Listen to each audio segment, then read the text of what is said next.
கடனிலிருந்து விடுபட ஓதும் துஆ.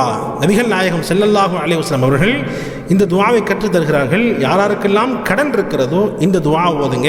மழையளவு கடன் இருந்தாலும் அல்லாஹ் நிச்சயமாக அந்த கடனை தீர்த்து வைப்பான். முதலாவது விஷயத்தை நம்ம தெளிவாக விளங்கணும். நம்ம கடன் வாங்கக்கூடாது.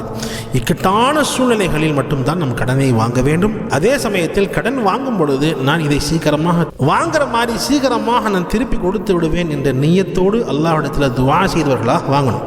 கடன் வாங்கவே கூடாது. சரி, இப்போ கடன் வாங்கி கடனில் மாட்டிக்கொண்டோம், கடனை சரியாக அடைக்க முடியல, ரொம்ப கஷ்டமாக இருக்குது, அதிகமான கடன்கள் ஆகிவிட்டது என்று சொன்னால் ரசூல் ஸல்லல்லாஹு அலைஹி வஸல்லம் அவர்கள் இந்த 2 துஆக்கள் நம்ம கற்றுத்தராங்க.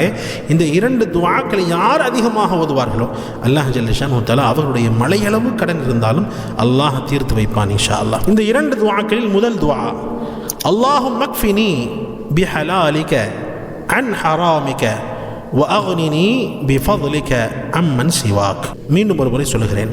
அல்லாஹும்ம க்ஃபினி பிஹலாலிக அன் ஹராமிக வஅக்னினி பிஃபضلிக அம்மன் சிவாக். இந்த துஆவுடைய பொருளை பாருங்கள். யா அல்லாஹ், நீ விலக்கியதை விட்டும் நீ ஆகுமாக்கியதை கொண்டும் எனக்கு போதுமாக்குவாயாக.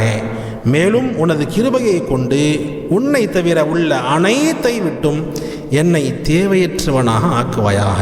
சுப்ஹானல்லாஹ். இந்த துஆ திர்மிதி என்ற நூலிலே பதிவாக இருக்கிறது. இரண்டாவது துஆ, அல்லாஹும்ம